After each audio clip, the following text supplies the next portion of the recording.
Monday, everybody, and welcome back to the Couchside Judges. I'm Scott Fontana. Follow me on Twitter at Scott_Fontana. And I'm Dan Urban. Follow me at the Dan Urban. Follow the podcast at Couchside Judges and subscribe to us wherever you listen. And you've got to give us that 5-star review already. I'm going to keep asking until you do it. And as always, we talk judging in MMA, so make sure you read the scoring criteria.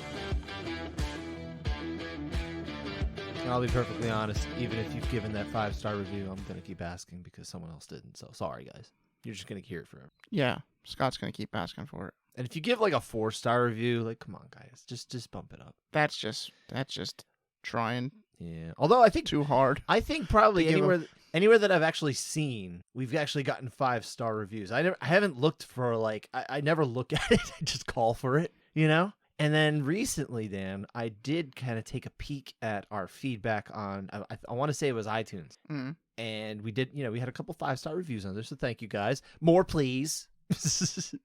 But we had a nice little review feedback blurb from our friend Dan Tom. That's awesome. Yeah. Shout out to Dan. Hope he's doing well. Yeah, Dan has a good show. Yeah. Especially if you're into betting, the man has the angles. That's true. That's true. But we're not a betting show. We're a judging show, and specifically, we have a theme this week because there were no major fights over the weekend. Yeah, sort of. Yeah, I would definitely say no major fights at all. Yeah, there's no sorta about it. I know you just watched the because we're recording on Friday night here. I know you just watched the PFL Challenger Series. That is not major fights, sir. No, just it is not. It has the PFL name on Honestly, it. Doesn't make it major. It was under Contender Series. I would expect it to be. Yeah. Well, I mean, why wouldn't it be? The one contract they gave out wasn't even the guy who got the only finish of the night. It's just so stupid. Well, at the very least, then there's almost some, you could argue on the surface, hey, it's not just, well, you get a finish, you get a contract, you don't. I guess. I mean, but the thing is, Ray Lewis and Wiz Khalifa were 2 of the 3 judges. Sure. And what do they know about fighting? They watch a lot of fighting. I guess they watch it. They're investors in PFL. I guess that's why they're doing it. Okay. But Tyron Woodley's also one of them, and he's asking for a guy to start throwing elbows. Well, they should. They should. I don't care what the rules say. They should. He's right. He is right.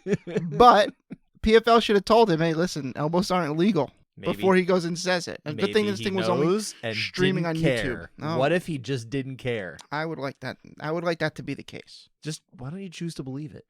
Because I just don't. All right, you just want to be negative. I get it. Yeah. But we're not going to really talk more about PFL Challenger Series. That's not this show, sir. I'm not interested in that. Yeah, I didn't watch it. You made the mistake of watching it. We are actually going to do something we've never really done before on this show, and that's we're going with a theme of fight rounds that we're looking back at from the past. And this theme in particular ties into this well, not this coming weekend, but the following weekend, where the UFC returns to Australia for the first time in, oh goodness, it's almost 4 years now. Well, it's like 3.5 years, really. And we're going to examine the Australian judges. Yeah, mostly because of that number in the data show that you pulled up. Yeah, so they had a much higher on the whole figure in which they were not as unanimous as on kind of the other regions, right? So because the UFC is coming back there, we said, you know what, let's at least let's do our due diligence here a little bit. Let's look into maybe, especially some of the judges who have typically worked in Australia. Let's look at some of the rounds they've scored in the UFC in the last, bunch of years, which obviously is limited to several years ago since they haven't been there and they haven't really been traveling much. But I thought, you know what, if we're going to talk about, okay, they're in disagreement, let's figure out how we feel about the actual event, the actual rounds themselves rather than just a number. Yeah, and we did do that. We did that. There were 37 rounds that we watched. And the methodology here is that we took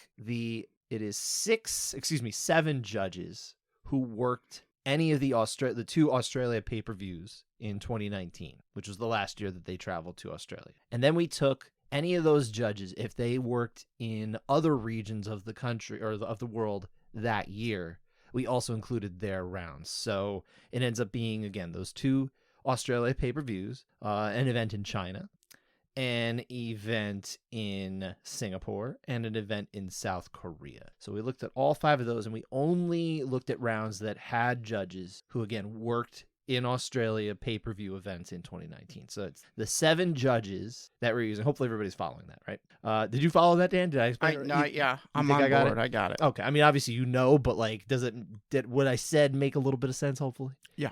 Okay. So the names of those judges are Evan Field, Anthony Demetriou, Garth Harriman, Albert Shen, Christopher Shen, and I don't know if they're related, Mark Craig, and Charlie Keach. So these are the you like that name? Yeah. Charlie Keach. Well, I keep thinking in my head, I want to say Stacy Keach, the actor. Do you remember Stacy Keach? No, by any chance? Okay. Never even heard of him. Been in a bunch of things. Okay. There's a fight sport connection there too, especially recently. Well, I guess recently is loose, but about 10 to 12 years ago, he was in that show on FX. You remember Lights Out, the boxing show? By any chance? I do. I think I got very offended by it when the guy powered out of a fully extended armbar and just started punching. They're like, what is going on here? What is going on? I was into that show. I'm not saying it was a good show, but I did watch it. But anyway, yeah, so that every time I see Charlie Keach, I have to kind of fight the urge to write Stacy Keach because it's not him. Okay. It's not him. It's not the actor. Because there are 37 rounds, I want to make sure everyone understands. We're not talking about 37 rounds in depth today. Don't worry. You're not going to deal with that. We watched them all, and then we filtered, okay, how many of those rounds did we think, pretty close round, could go either way. So we kind of just took those out of the equation. Those we just left behind. We will, probably note them just along the way. We'll just say, briefly. Yeah, just kind of say what it is and not even, and just say how we scored it, and that's probably it. So real quick overview of those, but there are many rounds that we still decided, at least we should talk about, right? We got 16 of those. 16 of those. We'll probably not go deep into those as well, just because that's a lot as well for our show. So I'm kind of thinking, is there anything else we should mention? I guess, we'll definitely want to note too along the way, when we go over those rounds, especially the ones we're not going deep into, if there were any couchside overrides as they come up. They will not count for the 2023 tally. No. This is just, why not? We were doing it. We could give out the overrides because we didn't give them out at the time. So yeah, that's I think that pretty much covers it, Dan. Should we dive right in? We should. Let's start, and we're going to go in chronological order of the events. Before we move on, we'll note the ones that we aren't really talking about as much, but then we'll move on to the next event. So first up is UFC 234 in Australia. That was back in February, so almost 4 years ago at this point. First fight, Ricky Simone getting a win over Ronnie Yaya. I always want to say Hani, but it is Ronnie. Ronnie Yaya, 30-27 twice, and a 30-25 because Judge Anthony Demetriou was on his own in rounds 1 and 3, giving out 10-8s. The other judges, Mark Craig and Albert Shen, again, all 3 of our Aussie judges, they had it as a 9. So, Dan, why don't we start with round 1? Kind of briefer overview. What happened here? It's kind of a strange round. It's definitely a Simone round. He drops him a couple times, but it's not like Yaya is hurt. Kind of just off balance and getting knocked over. And very wild. Plus, Yaya wants it on the ground. So I don't know if it's... Remember that one fight we watched not too long when we were doing the 10-7 show? He got dropped 4 times in around the first 2 strikes. Felipe Arantes? Yeah, he just falling to the ground after he's getting touched, just trying to hope it gets to the ground.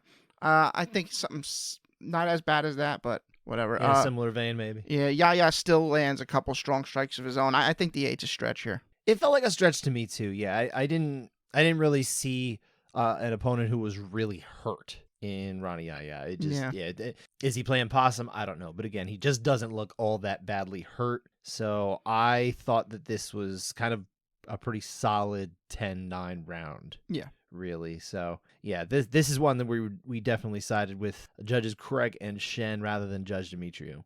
Albert Shen. Yes, Albert Shen. Yeah, thank you. We're always gonna have to note which Shen because there are 2. And again, I have no idea if they're related. Anyone knows? Let us know. Round 3, Dan. And again, we're still talking about a potential 8-9 split. Yeah, it's just a good round for Simone. Yaya kept pace, landed a couple good shots early, but it's just a solid 10-9. Simone landed pretty good shots, dropped Yaya again, but it's not like Yaya is in any danger, really. He doesn't appear hurt. Again, I think another stretch of the 10-8. But there is a point in the round, just kind of a curiosity, you noted this, and I picked up on it too, is that John Anik kind of speaks to the idea that, hey, we have in the last few years had a revised definition of the 10-8 in the criteria. At But this he was point, it referring only a to few round years 1. later. Yeah, he was talking about round 1. But even at that still felt like kind of a stretch, right? Yeah. So. But yeah, I don't see a great argument for an 8 in either one of these rounds. This feels like way too. Hey, look, I love pushing the envelope, but I mean, I don't think, and we are trying to watch this through the lens of the more liberal ideas of the 10-8 being given out than, of course, that 2 years ago split that we always talk about. It kind of changed in the last few years of judging the 10-8s. We're trying to look at these through the lens before that. Yeah. Even at that, this still looks like a 9. Just a solid 9. Just a straight 9. Not even a huge 9, really.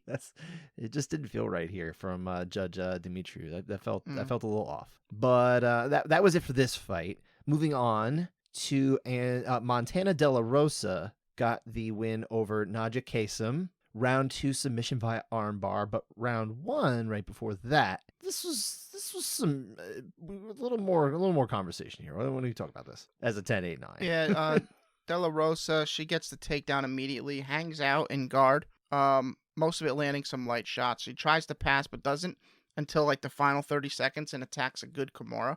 She lands a bunch of strikes, but no real significant damage is being done here. Kasem's landed some strikes off her back. I don't think any D was checked. So you can't go 8 if there's no D's checked here. So 10-9 De La Rosa. I also went 10-9 De La Rosa. And the wild thing is, this is actually the minority score. And it really doesn't seem like a very strong 10-8 case at all. I mean, De La Rosa's landing quite a few strikes, but they're nothing strike. I don't want to say nothing strikes, but they're not strong damaging strikes. It's not even cumulative, really.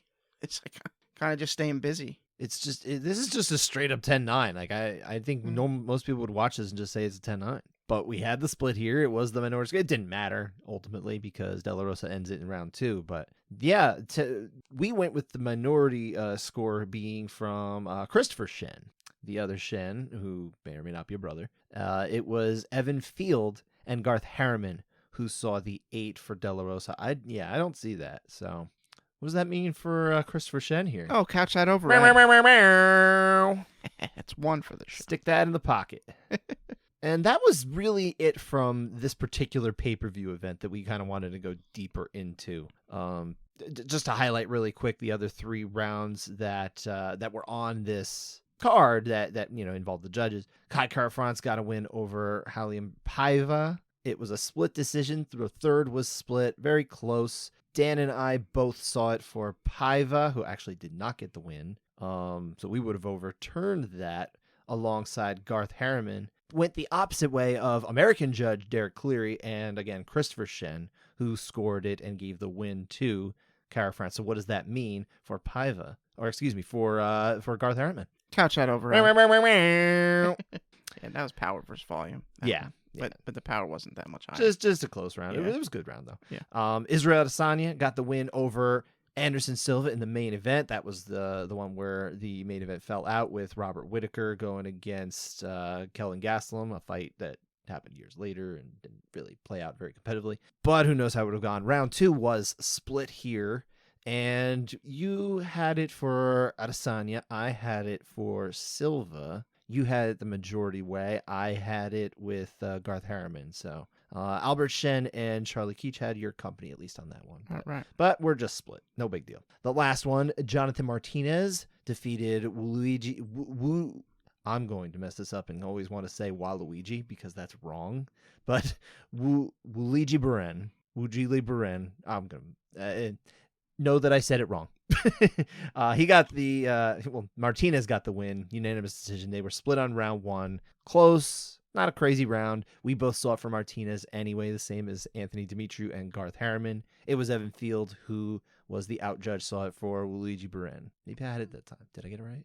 I think you got it that time. Luigi Buren. I like that name too. Yeah. Yeah. Just change your name. But that was it again for that event. We're going to move on to the end of August. So we're fast forwarding about half the year to UFC China. They were in Shenzhen. And we do have a few rounds to kind of go into here. So let's start it off with a rarity. This is the round. You don't get a lot of this, but it does happen. All three judges had a different score. There was a 10-8 for Kadis Ibrahimov. There was a 10-9 for Kadis Ibrahimov. And there was a 10-9 for Da-Un Jung. And it was Jung who got the third round win. But we're talking about round one here. In this round, obviously something's got to give in this round. What's happening in round one? All right, Ibrahimov goes berserker mode early, throwing wild, but only a few are really getting through. Ibrahimov is definitely winning early, but as the round continues, he's starting to slow down. You see he's getting tired, and Jung is starting to land some decent shots. Against the fence, Jung lands 4 strong knees to the head. And it opens up a cut, I believe, on the forehead, like inside the nose. And Ibrahimov, he bleeding pretty good. His nose is completely red on the one side, and he eats a big right hand. Ibrahimov eventually gets himself another big flurry that rocked Jung a tad. I don't see a 10-8 for Ibrahimov. I think that's kind of wild. I think 10-9 Jung is a better score than 10-8 Ibrahimov, but I score it 10-9 Ibrahimov. I felt pretty good with the 10-9 Ibrahimov score. I don't know that it's like a crazy score to go the other way, but I felt really good with it. I think 10-9 Ibrahimov is the score. It feels like the right score. But yeah. I was comparing the other two scores. Yeah, I understand. Yeah. The hierarchy of yeah. acceptability, I guess, or Yeah. All right. Yeah, so I had it for Ibrahimov 10-9. Same as Howard Hughes. It was Mark Craig who saw it for Jung, and then it was Barry Foley who had the 8 for Ibrahimov. I guess I didn't really note this because I didn't really think about it because we have it a 3-way split here, but we were on the same page as one judge. I mean, what does that mean for that judge? Couchside override. There is one for Howard Hughes. And a very weird one. Strange round. Very strange. You're not going to get a whole lot of 3-way splits. I don't know that this was the round that should really be happening in. Usually something's kind of off there, and it felt like this one was just off. I think Barry Foley was off there. Yeah, he does a lot of Aussie events too. Now I don't know which of these judges, if any, is actually going to be working in Australia in a couple weeks for in I guess next week. What is the 11th? I believe 10th or 11th. Whenever that is. I don't know who's working it, but maybe some of these judges you'll see. Maybe even Barry Foley, who is very frequently off base from his other judges. So we'll see, but we're not going to talk about his rounds too often. I didn't focus on them. We are moving on to Sumu Darji, who got the win over Andrei Sukumtat, 30-26 twice and a 30-25, which means we are an 8-9 split once again. We're going to be talking about a lot of 8-9 splits in this show, and apparently 8-9-9 splits. Yeah, it's a lot of 10-8 watch going on here. It's a whole lot of 10-8 watch. Round 2 in this particular fight is where we're split. So, Dan, what's happening here? Yeah, I mean, it's competitive throughout, but Sumaderji's clearly landing the better and more impactful strikes. But it didn't really reach a 10-8. I have damage checked to a decent degree, not all that strongly, but I don't have the dominance or duration. I don't really see a case for either of those 2Ds. I think it's just a solid 10-9 for Sumaderji. Yeah, I think so too. I don't have a whole lot to add to these, and I'm trying to kind of limit what I'm interjecting and saying too. So yeah, I am going to just say it's a 9. Yeah, Anthony Dimitriou had it as a 9. Albert Shen had it as a 9. You and I did. It was Evan Field who was split off, giving the 8 to Sumu Darji. Don't see it. I don't see it that strongly. Maybe. Hey, things look different. Cage side, of course, you can understand that, yeah. But yeah, it just feels like there's a lot more willingness from the judges from Australia to give the 8s than even you and me, who are a little more liberal with our 8s. Yeah, I mean, I don't hate it. Yeah, completely. Yeah, it just doesn't feel in line with. I still want them to have to earn the 8. Yeah, so I think that's probably fair, because then how are they going to come back if it's if it's off base? So, but nonetheless, we move on, and that fight was lopsided anyway. It didn't matter, but. We're moving on to another fight from this event. Damir Ismagulov, who, of course, just recently retired, apparently has some sort of health issue, defeated Thiago Moises. 2 kind of higher-level lightweights again from right now. Win. Yeah, exactly. Right here, he lost, though. It was Ismagulov who got the win. 2 30-27s and a 30-26. Once again, an 8-9 split in round 1. What is happening here? Yeah, this is a good round for Ismagulov. He lands some really good leg kicks, some good punches up top. With 30 seconds left, he sits Moises down with a left, a quick little short left thing. He sits him down and then lands some ground and pound to the body mostly, like he's on top of him and just punching the stomach. I don't hate the 8, but I prefer the 9. I just don't have a strong degree of any of the Ds. So I'm 10-9. I had a 9 too. Yeah. We're finding a pattern here, sir. You and I are going 9 much more often than 8. Yeah, but this is the first one that we talked about that I'm okay with the 8 here. I'm not offended by it at all. Yeah, I think you're right. But you and I sided with judges Garth Harriman and Albert Shen. It was Anthony Demetriou who was split off, giving the 8. And so far, I think what we're seeing is judges Demetriou and Field are especially more willing to give the 8 than the 9, even when we wouldn't. Mm-hmm. That's what's the pattern I'm starting to see developing. That was it for this fight, though. We have one more fight from China that we're going to go deeper into before we just kind of give the quick rundown. And that is in a fight where all 3 rounds were actually split in a split decision victory for Mizuki Inoue. Got the win over Wu Yanan. Let's start with round 1, though, because this is the one we're starting to see is a little tougher, right? See, really, I thought Wu she fought the fight off her back foot pretty much the whole time. She was countering well in this round, going backwards, but I do think it was pretty close. But I think Wu pulled ahead, so 10-9 Wu. Yeah, you thought it was close. I actually didn't think it was quite as close. I'm not saying it was a blowout, and I don't know that it's bad score to go for Mizuki here. But man, I don't know. I have a tougher time seeing the counter argument. Yeah. I think this is a Wu round actually. So I saw it the same. We both saw it the same way. We saw it for Garth Harriman and Albert Shen. But Barry Foley was one, and again, he's not one of the judges we're kind of tracking here, but he's turned in now 2 scores that just incidentally I was kind of like, I don't know about that, and that was the case here. He gave the 10-9 to Mizuki, but I guess it's still not super crazy. I guess I could see it. I mean, it was competitive. I just think Wu was landing a lot more.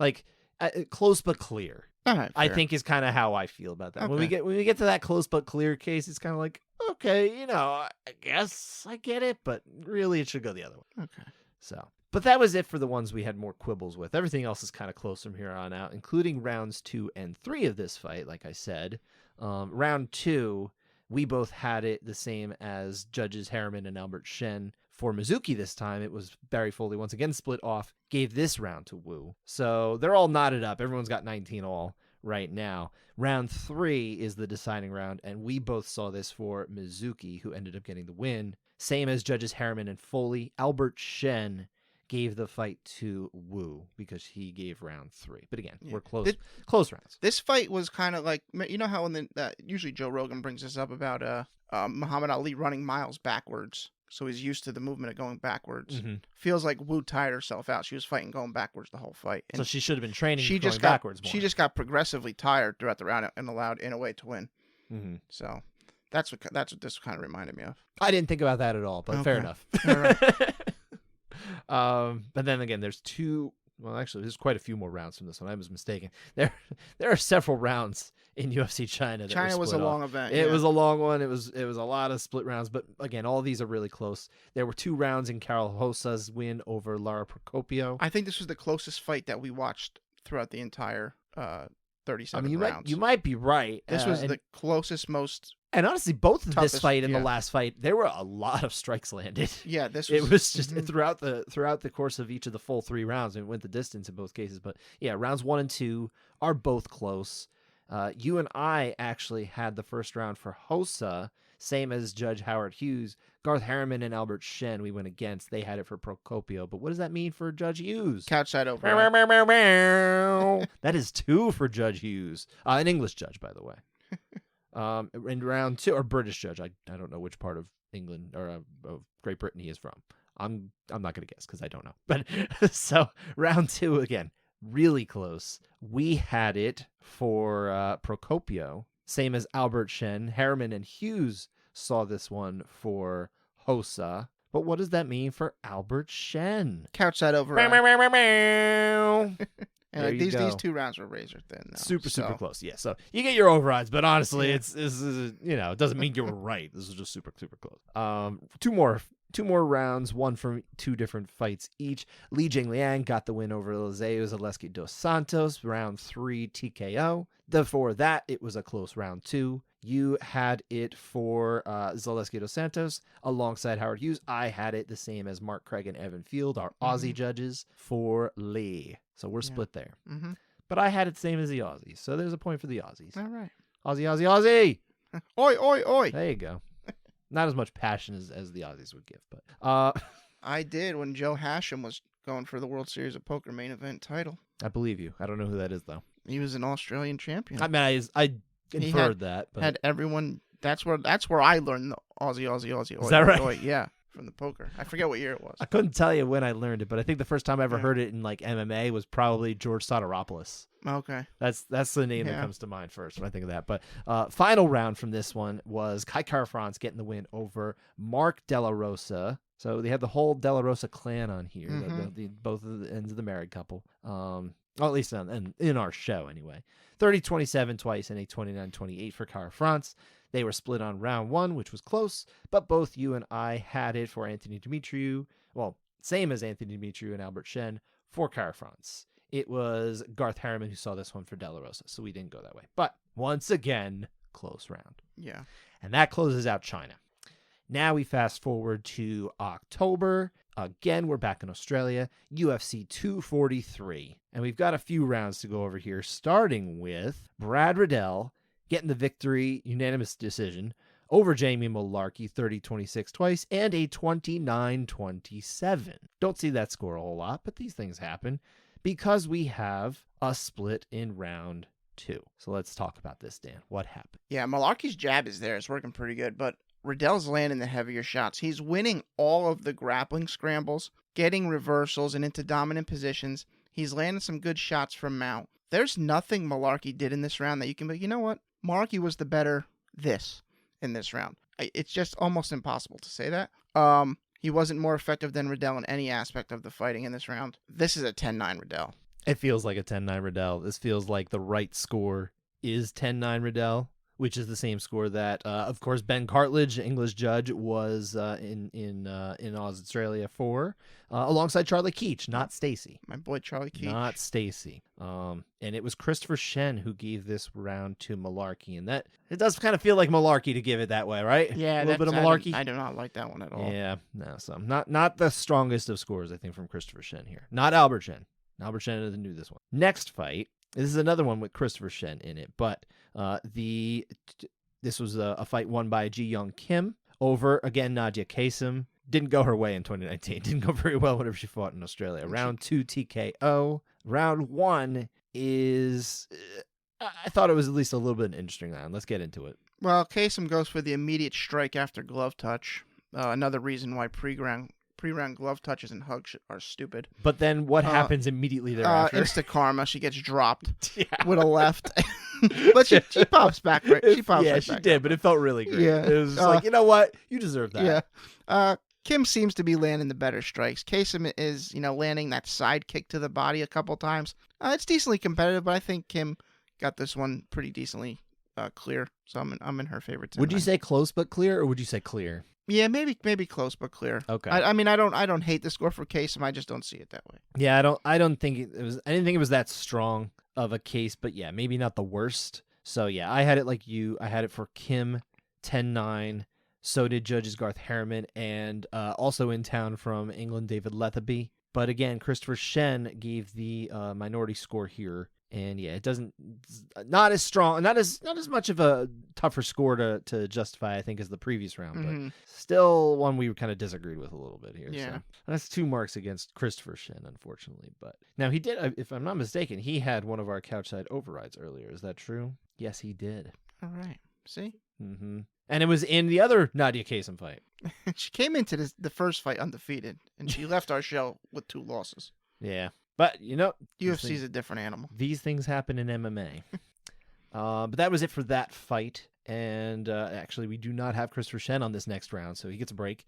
It was Callum Potter getting the win over Maki Pitolo, 329-28. Unanimous decision, but we have 2 split rounds. And the one we took more issue with was actually round 2. Round 1, we're not going to talk as much about, but let's talk about round 2. Yeah, round 2, decently close. Pitolo definitely winning at distance, but Potter kept pace enough, and then against the fence, he really just beat him up pretty good, and had that one strong flurry when they separated briefly, but Wapatola was still stuck on the fence, and then he landed a couple elbows from the clinch. I think this one is good for 10-9 Potter.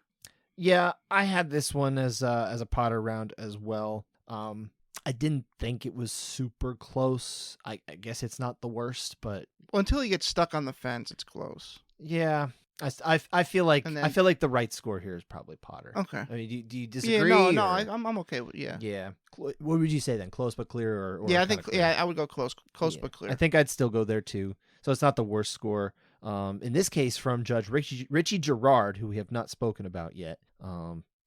But it was judges Anthony Demetriou and David Leatherby who we both agreed with in this case. And that was it for the ones we had a little more issue with, I guess, or thought were more reason to discuss and kind of hash out. The rest of them we'll just kind of say, again, close rounds. Actually, round one of this fight was a fun round. Yeah, That this was was a close. fun It was a round. really fun round. Yeah. But it was split. We both had it for Pitolo, same as again Demetriou and Leatherby. It was Richie Gerard who gave this one to Potter. So they were again reversed on these, but they ended up with the unanimous 29-28. Mm-hmm. Another fight we had, co-main event, Dan Hooker getting the 30-27 twice and a 30-26 over Al Iaquinta. I thought this was a close 8-9 split. I think you agreed. And we ended up on the opposite sides of this spectrum. Round one for Hooker, it was to what degree? I had the 8, same as Judge David Leatherby. You had the 9, same as Richie Gerard and Garth Harriman. Do you remember why you went the 9 there? real Yeah, quick? I think he needed a bit more. He didn't really do much when he had the back with the he had the body lock in, but he wasn't really attacking a choke or striking at all. Like I said, I don't mind the 8. I just prefer the 9. Fair enough. Just a little bit more. Yeah, I guess I just went the other way. I went a little more. But yeah, I'm equally unconcerned with that one. 2 more fights. Round 1 of Sergey Spivak's victory over Tai Tuivasa, which came in round 2 via technical submission with an arm triangle. Very close, at least in my opinion. Mm-hmm. Round 1 was close. Yeah, and but anyway, it was both you and I seeing this for Spivak. Ben Cartledge and Anthony Demetriou had this one for the same way, and it was Paul Sutherland, another English judge in town, had this one for Tuivasa, but close round. Last one, Diego Lima getting a split decision victory over Luke Jumeau. 29-28 all around. It was round 1 that ended up being the decider ultimately, and we both thought it was close. We both gave it to Lima, same as judges Christopher Shen and Charlie Keach. Garth Harriman had this one for Jumeau, which accounts for the split here, but low output. Not a fun round, honestly. It's Light kick battle. it's one of those rounds that like this is what decided the fight. It's like that sucks. I think Lima had the better leg kicks. That's why I went him because they really didn't give us much to score. Yeah, it's a shame when those are the rounds that decide the fight. Yeah. But these things happen in MMA, as I like to say. Mm-hmm. And I made that phrase up. No one else said that before me. That man has gone on to have a crazy good career. Gus Johnson doesn't listen to this show. He told me. He didn't tell me.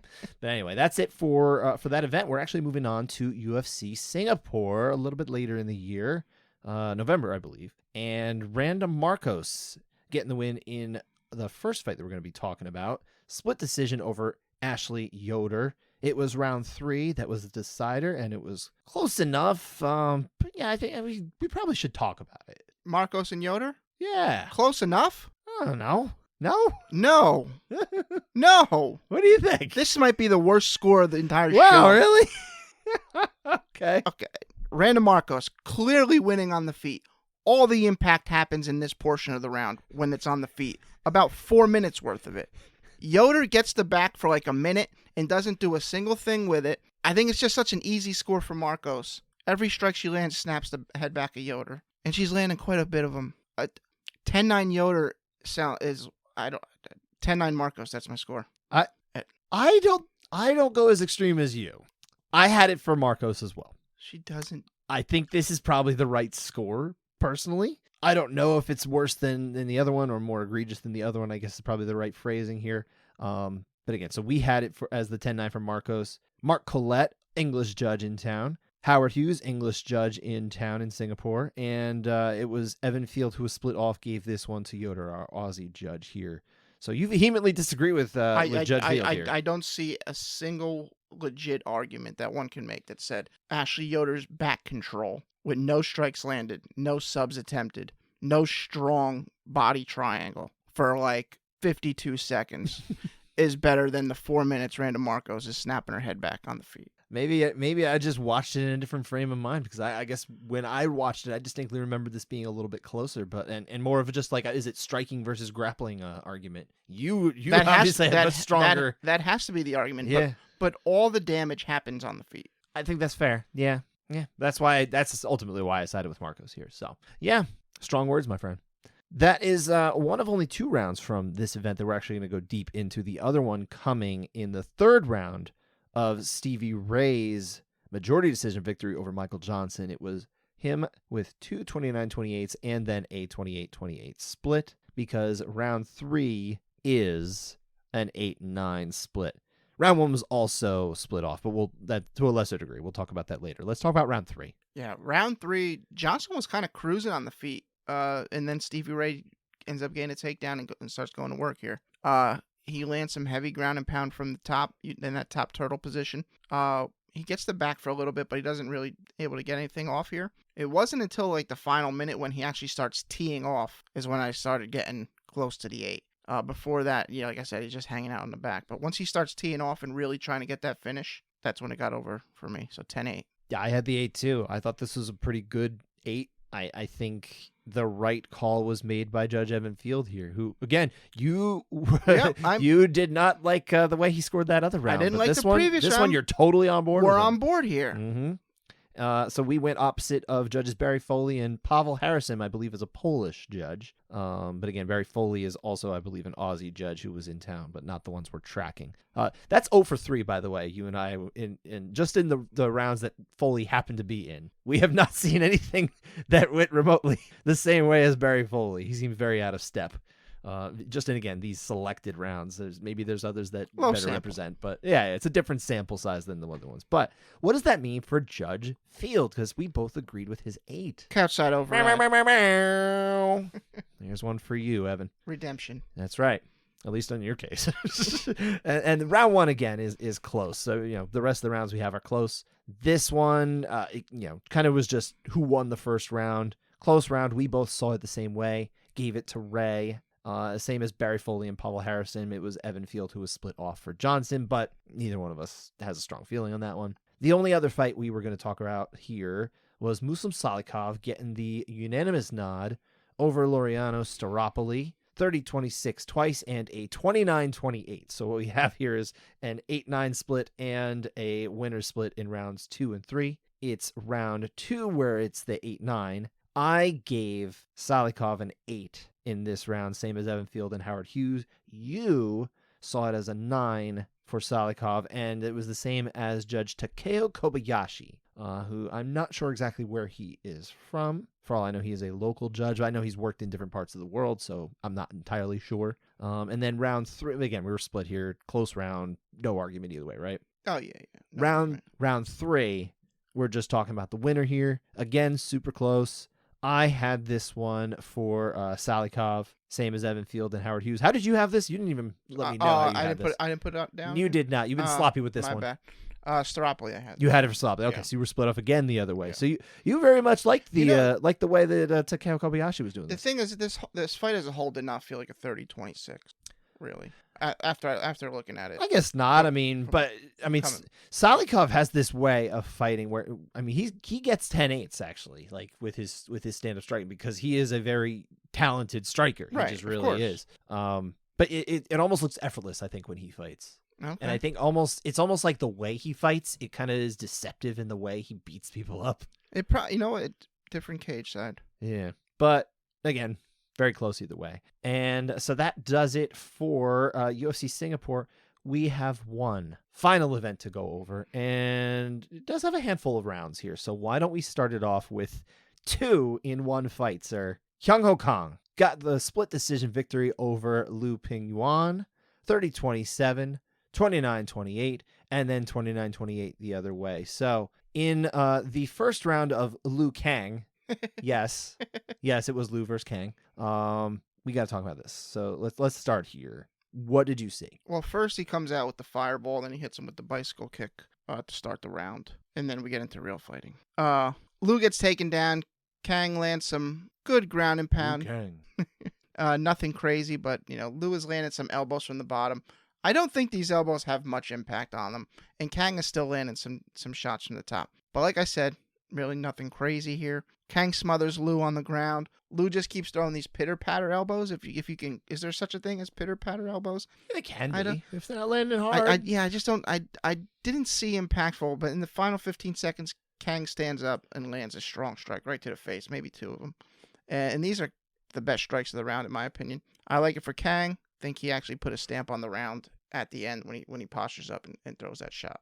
How did you feel about it though? Did you think it was like close but clear, or even just close? I think it's okay, close. Okay. I think I like Kang scored a lot better, but I felt like Kang probably like kind of just made it a little easier to go his way at the end, but it is still close enough. I guess you could kind of see where it would go either way. Yeah, so I was on board with Kang just like you, just like judges Ben Cartledge and Paul Sutherland. It was Evan Field who gave the fight to Lou. Not egregious. That's not so bad. There was some elbows where he's posting out on the head and then coming in with, Sure. try to get a little extra on it. I just didn't see them being that strong. Well, it's hard to tell. I mean, especially with a strike like that, I feel like that is where you really got to defer to the judges that are there. Mm-hmm.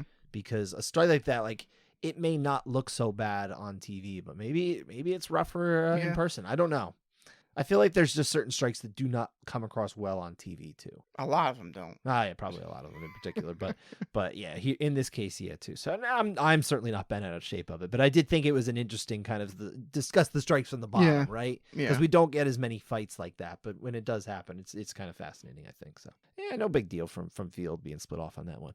Round 3. This was another interesting round, I thought. Anyway, so what did you think of round 3? What did you say? While it was on the feet, not very long, I thought Lou was landing a bit better. Kang gets it to the ground, but in this round, a little different than round 1. I actually do think Lou's strikes from the bottom are more impactful, and one opens Kang up. He's leaking all over Lou. Oh, it's a big one, yeah. I like it for Lou. Kang did finish throwing some shots from top, but I don't think he had anything as good as Lou, and I don't think he really landed much in this flurry at the end. 10-9 Lou. I think close but clear Lou. Do you Okay. think I'm wrong? No, it's good.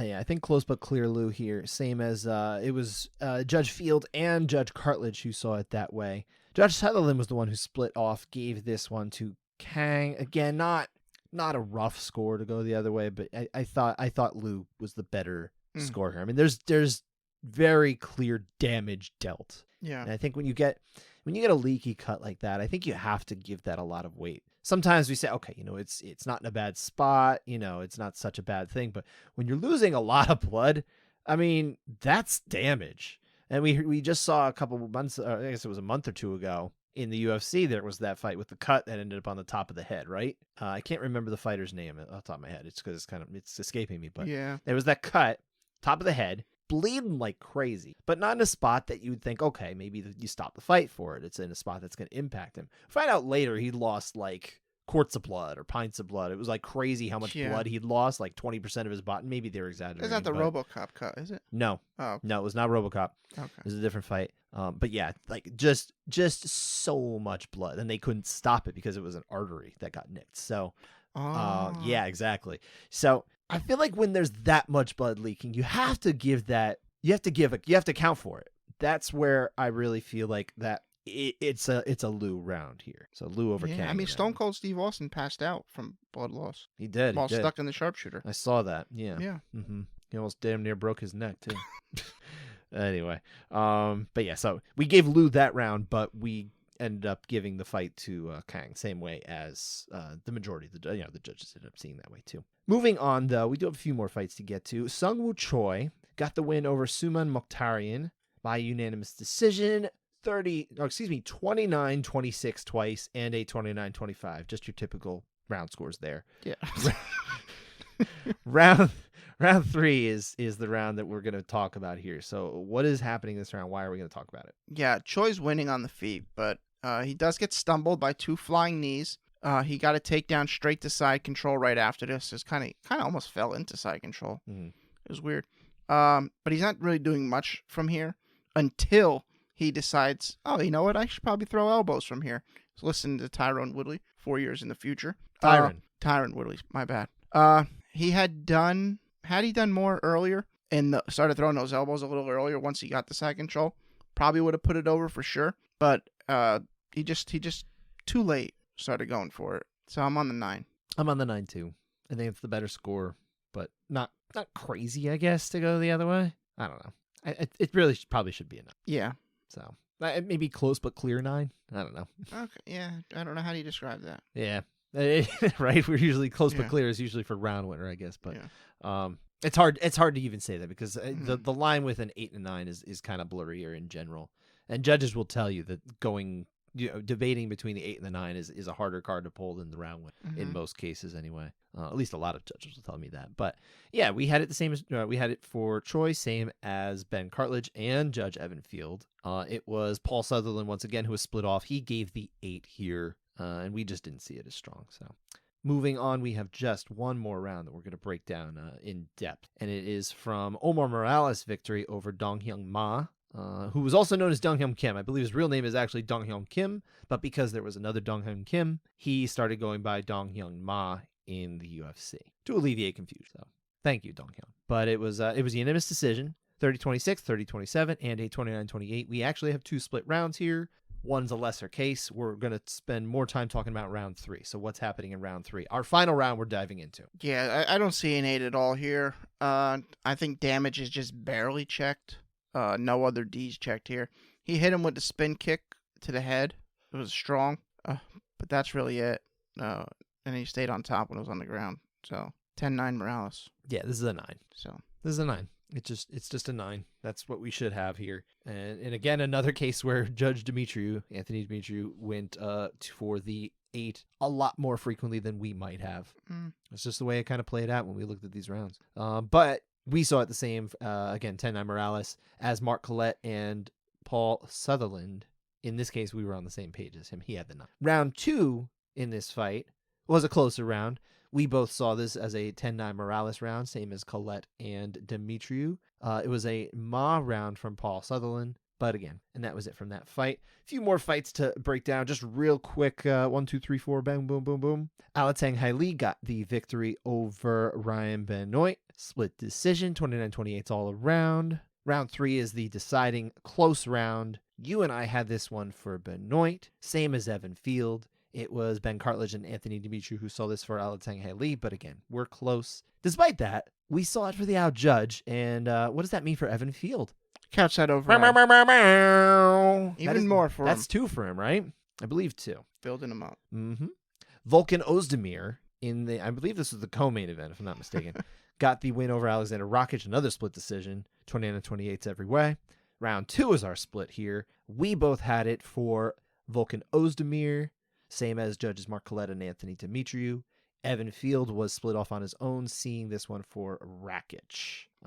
Yeah. After this fight, Rakic went by the moniker 2 knees because he had 2 knees on one leg. Oh, yes, that's right. He had a very strange bruise, knock, mouse forming underneath his knee. Yeah, it did look like a second knee. I didn't know where you were going there. Yeah. And then 2 more here. Jung Hyung Park got the win over Marc-Andre Barrio. Unanimous decision, 29-28, a 30-27 as well. Only round 3 was split here. We saw it for Barrio anyway, even though he lost. Mark Collette and Anthony Demetriou saw that way as well. Evan Field, once again on his own, seeing this one for Park. There's a lot of times where we're saying, oh, Evan Field saw it on his own, but it's a close round. This is happening very frequently with him. And then our final round, the last one we're going to talk about at all, Raoni Barcelos beat Said Nurmagomedov. Do you know how many times Nurmagomedov's losing the UFC? It's like this time. That was it. I'm pretty sure that's it. He's fought 2 Nurmagomedovs. Yes, he did. He just lost the other one pretty bad. He got viciously knocked out. Revenge. Yeah. And Barcelos, I believe, now is no longer on the UFC roster. But this was a unanimous 29-28 and a 30-27 victory for Barcelos in happier times. Round 1 was split and close. We both saw it for Nurmagomedov. Not that it would have mattered, but we were on the same page as Ben Cartledge, and in this case, Evan Field. Hey. Paul Sutherland was split off on his own for Barcelos. Once again, I stress, close round. Yeah. And that is our 37 rounds. Can we get like a little clap for ourselves? Went quicker than I thought. Clap for thought. yourself, Dan. I want you to clap. There you go. I thought it was going to be a lot longer, to be honest. Yeah, no, I think we did okay. No, because we didn't want to linger too deep on We any of didn't these, want, right? yeah. And I probably could have said more. There's probably more things you could have said, but I think we did want to keep it combing a little bit and really just kind of get the gist of what are we seeing from these judges from Australia. And on the whole, I feel like what we observed is that the judges from Australia are much more willing to pull that 8 than the 9 than probably anywhere else in the world. Yeah, they. If you're on the borderline of an 8, you might get that 8, even if it's not even on the borderline. And I don't hate it. I don't hate it either. But I still want people, like I said. But it's not in line with the other judges, and that's kind of the Yeah. problem. Like the fighters need to be able to expect like a certain consistency. I feel like, but I'm with you. There's obviously a different book being written in Australia, so to speak. The judges are working and trying to calibrate in theory to each other. There's not as many events in that region of the world, though. It's just it's a less frequent part of the world where we have fights. A lot of them will travel to mainland Asia and that kind of thing. So, and for the time being, we have the biggest fight in UFC history going there next month, until the next biggest fight in UFC history happens a month after. And then a month after and a month after, And then, because that's yeah, how it goes. yeah. It's just so on and so forth. But I thought it'd be interesting to kind of just tally up how often we agreed with each of these judges. Now, Dan and I never really tracked this with other judges that we talk about all the time, so it's hard to say, what's good, what's bad, what's, whatever. And it's such a small sample size. So take it with a grain of salt, but just for fun. Evan Field, he judged the most rounds that we discussed, 16 overall. I agreed with him half the time, 8 out of 16. You only agreed with him 5 times out of 16, so that's just 31.33%. You didn't see eye to eye with Evan Field. We didn't see. Well, yeah, but we didn't see. But a lot of them are close, once again. We didn't see eye to eye in contested rounds. If we did the whole sample of all Yes, the rounds of he course. did throughout all these events, obviously it'd be a lot closer. That is the thing. We are talking So- about contested rounds in particular. So I got none against Evan Field. I just didn't like that one round. I don't know. You should have seen what he was saying about you, dude. He had some real awful things to say about you. And really insulting things about New Jersey pizza too. I didn't think that was called for. I didn't like that. Anthony Demetriou, was that? what's up? You posted that one pizza thing on Twitter. Which one? It looked like Midwest pizza, and it turned it into like a grilled cheese. Oh, I don't remember. Yeah, But it was probably terrible. It was. I think yeah. I was offended by it, right? I think you said I don't hate it because of the pizza that you did it with, but if you did this with a New York slice, Oh, that's right. Yes. is Yeah, they made it into like some sort of sandwich and Yeah. fried it or something like that. Yeah. Yeah. That looked to me, it didn't look like actual pizza you'd get from like a pizzeria. It looked like, you go to Domino's or you go to Papa John's or something. It looked like Papa John's actually. Okay. It like really looked like a Papa Yeah. John's slice. And honestly, I don't think you can defile a Papa John's slice. Well, no, they give or you garlic Domino's dipping or- sauce for That's it. what I'm saying. Like none of the big chains, you can't do something like inappropriate to them. Maybe, you turn it into something other than food. Now we're getting a little strange. Yeah. Don't do that. Keep it food. Yeah. But you want to make it a sandwich. You want to do whatever. Okay. All right. Whatever. That sounds interesting.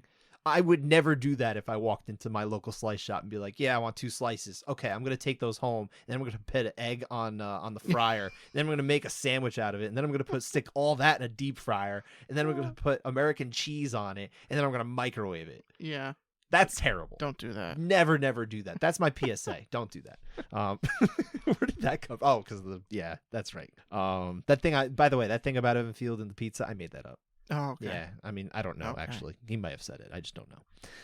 Anthony Demetriou had scored 15 rounds that we discussed. So another equally active judge here. We both agreed with him 9 times out of 15, so a 60% rate. And again, we're talking about contested rounds. There are other rounds that we very likely would have agreed upon. Judge Garth Harriman had 14 rounds. We agreed 8 times each, so a little under that at 57.1%. Albert Shen had 8 rounds. I agreed with him 75% of the time, 6 out of 8. You actually only were out of step with him once, 7 out of 8. Me and Big Al were in step. He's only 3'2". He's not big. Oh, I made that up too. I have no idea how tall he is. For all I know, he's 7 feet tall. I really don't know. But he's probably. We probably would have noticed the 7 foot tall guy sitting cage side, right? Like, who's that Yeah. giant guy with the pencil in his hand? Sean O'Connell must be 7 feet tall. You really hate Sean O'Connell. I just sit down, dude. You're in the commentary booth. Sit down. You don't have to stand up and block everyone's view of that panel. Albert Shen, again, agreed with you very frequently. You agreed with him, I should say. Christopher Shen, though, only 5 rounds, but we managed to be out of step with him 3 out of 5. So we only saw the same way twice, 40%. And again, we had a few that we kind of just didn't really see a very good argument for, but he did get a couchside override. There you go. There you go. Not for nothing. Mark Craig, only 4 rounds that we talked about. I saw 3 of them the same way. You saw 2 of them the same way. And not Stacy, Charlie Keach. This was your guy. It's my boy. 3 out of 3 for you. He really is your guy. But that's only 3 rounds. I saw 2 out of 3 that way. So, again, it's really, really small sample size. But yeah, I just thought that would be interesting to kind of throw out there. Yeah. But again, that's contested rounds. You add in all the other ones where I'm sure we'd agreed upon and everything like that. I've actually been doing this, Scott. Yeah. I've been scoring every fight. Okay. Keeping track of every round and seeing. And there's some rounds where I'm completely the out guy. Mm-hmm. Where the other 3 are unanimous and I'm the other way. And I'm Yeah. like, what's going on Yeah, here? you might have to work on that. Yeah. Mm-hmm. So. Yeah, but you know what? You've never actually sat in cage side to do that. I think it'd be cool if you got to shadow or something like that at some point. Working on it. I would like to shadow at some point too, even just to, as an experience. I don't think MMA media members have done a whole lot of like in-person shadowing. We have the lovely experience to shadow judge remotely with Kansas for an Invicta fight, but it is not the same experience, and we know that and we appreciate what it was, but at some point it would be good to experience the real thing so we can kind of share that and take that. The most I took out of that experience is get your scoring. Get your scoring Get it quick. in. Yeah, absolutely. That I think was good, at least to know. That was a few years ago, so we've picked up knowledge here and there, but nonetheless, always appreciate everything that we've been able to try and learn over the years. But that's it for Australia. I think ultimately I come away with this thinking, you know what? As much as the judges there seem to disagree more frequently than in other regions, it doesn't seem like it's egregious in a lot of cases. I think the 8s are really where it's a little funkier. The 8-9 splits are just a little stranger. Yeah. But those aren't, when we're talking about 8-9 splits, that doesn't even factor into the dissent percentage that I'm talking about. So that's really not a thing. When we get down to it, I think there was only one round where we just didn't really see it, the argument for it, and it was a winner split, I believe, correct? Yoder and Marcos. Yeah, I think that was the only one. Yeah, There were a couple close but clear, that's fair, but yeah, like when you brought that, I think it was like 12 something percent, 12 point somewhere in the range, yeah. It's like, well, we got a big event coming up, and this is the first big event back in Australia. Should we be concerned? I don't really think so. I don't think it's... So. I feel actually that the quality of judging that we saw from the judges there was of a higher caliber than we get in Houston, Texas. So, again, that's a low bar to clear, but I do think that they clear it very well. So I feel much better about it. That depends on who we get, though. If we end up with Barry Foley, I don't know. Maybe I'm starting to raise an eyebrow, but we'll see. We'll see. I wonder who we're going to get. Well, I imagine we will get some out-of-towners as well. Some of the traveling judges, that's always helpful. I mean, there were traveling judges that were in there too. We didn't talk about their rounds. Anything that was split that didn't involve an Aussie judge, I just left it off. There were some other rounds that were split that we just kind of ignored. And we wouldn't be recording right now because that's just a ton of rounds. That's true. How did you frame it? It was exhausting? Exhausting. Yeah, exhausting. I think that was fair. Watching 37 rounds. Hey, I watched 41 of those 10-8, 10-7 splits. Yeah, but 10-8, but trying to find a 10-7 is a little more exciting. I guess. We did have the 8-9s a lot. Yeah. You like those. Yeah, I do. Dan, I like 8-9s. A little window into Dan's thinking. He would prefer to talk about 8-9 splits than winner splits most of the time. You know what? Because you can. I mean, is it that interesting unless it's an egregious choice or egregious score for a winner? That's opposite. I always think it's interesting when we're at least trying to discern a winner out of it. Like if it affects the result, I think it's worth right. Yeah, it is. Like but you said, it's a lot of times you can find a defense. Well, we can. A lot of people can't, but we can. Well, they think they can. Mm-hmm. They find a defense that isn't out of step with the criteria. But yeah, I like 8-9s splits because I think it's more interesting. Fair enough. But that is it for Australia. We are going to look forward to this weekend, actually, because that is not Australia yet. And it's a double dose of major events, starting with Bellator. Bellator, top billing strictly for the time slot. Yeah. I believe it's actually, I wrote down 8 o'clock. I think it's actually a 9 p.m. Eastern start time on CBS. So you don't need Showtime. You don't even need a cable. This is truly free MMA. This is all you need is an HD antenna, and that's $20, and it's not a recurring fee. You just pay $20 and install your antenna. When's the last time they were on a cable network like that? Like Bellator? Never. Elite XC, last event we had. What are you talking about? Like a major event that's on like a major network show on a Saturday night. Well, I mean, there's like UFC does that, and Fox did it, or with That's UFC. not outside. I mean, like Outside- NBC outside or of UFC. CBS. Outside of UFC? Outside you're of talking UFC, about? yes. Okay. Like that. Like Well, there was did that Strike time Force where do it? No.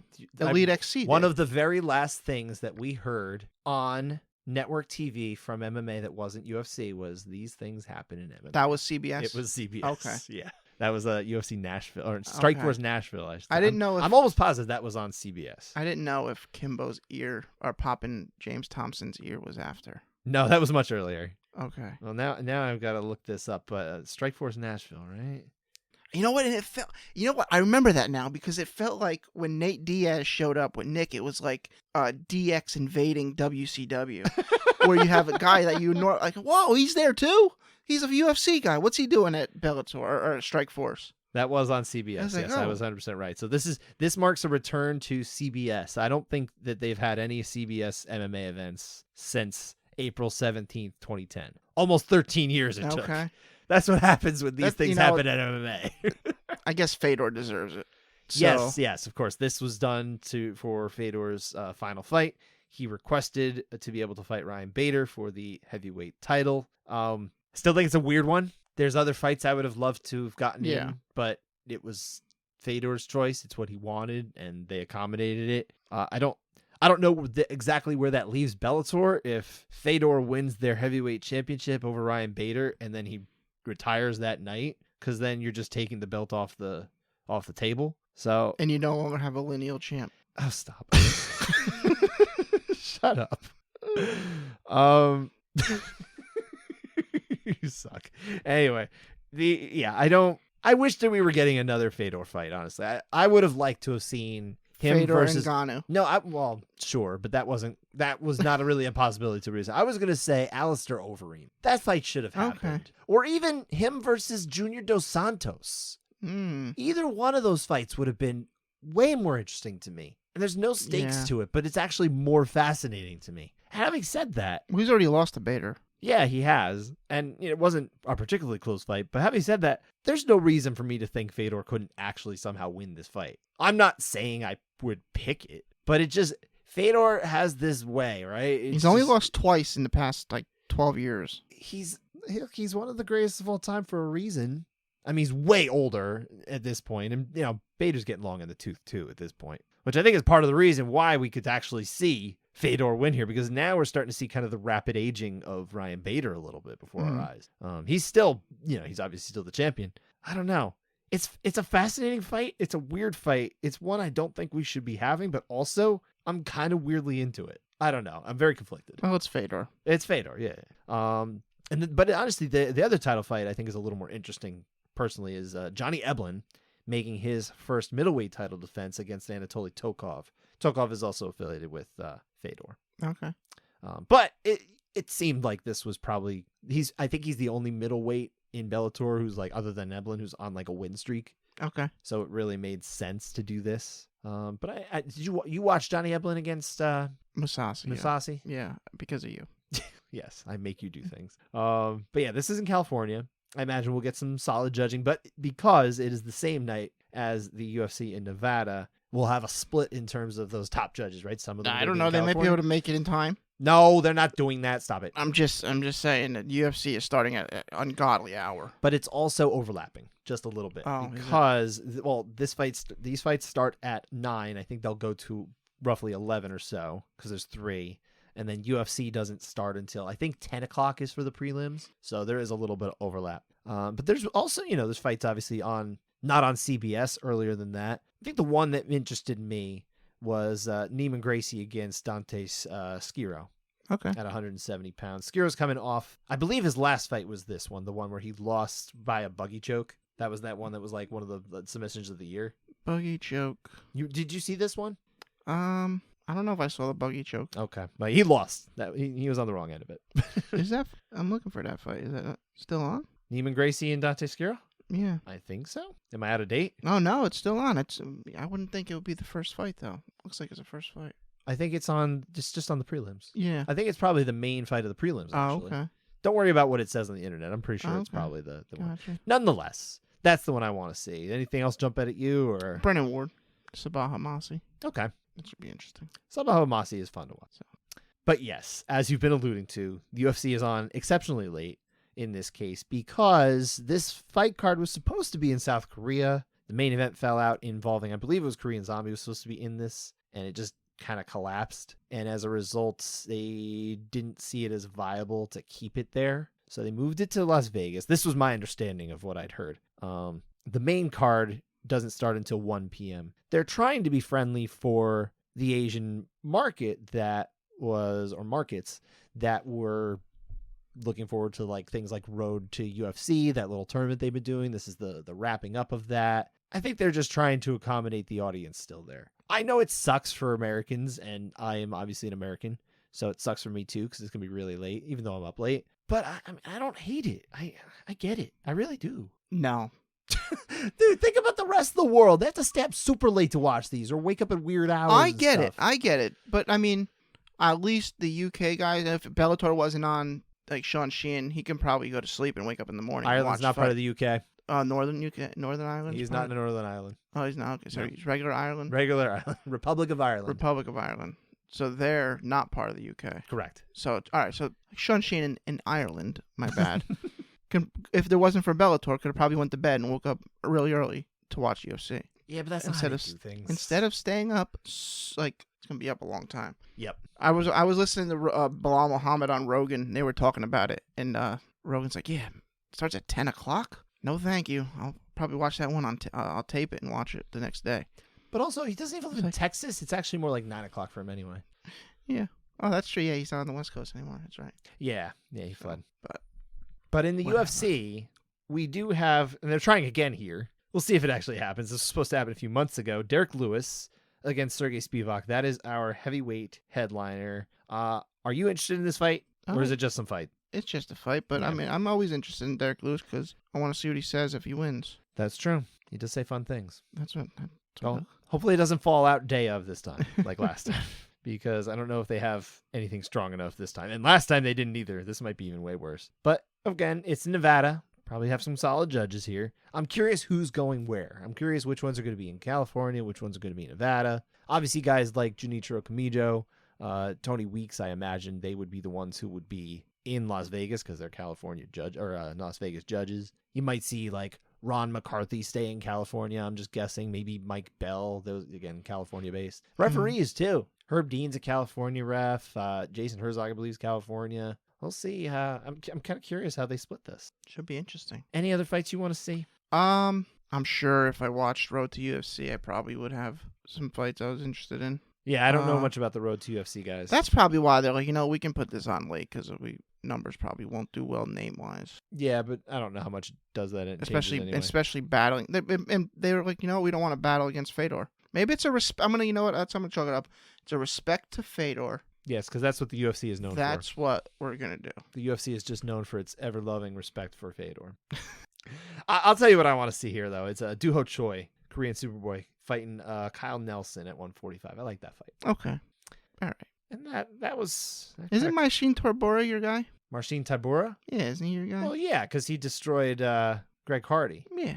But other than that, he doesn't always bring a fun fight. I thought he was your guy. I like when he beats Greg Hardy. Oh, But he can't fight him anymore because Greg Hardy got cut. Yeah. I mean, All right. I'm good with that, but I'm just saying, how many more times are you going to fight him? They're not going to do a tetralogy. Quadrilogy. They should do a tetralogy. I don't think he's fighting anymore. This bare knuckle, I think. Is he really? I think he's one of the bare knuckle guys, yeah. Okay.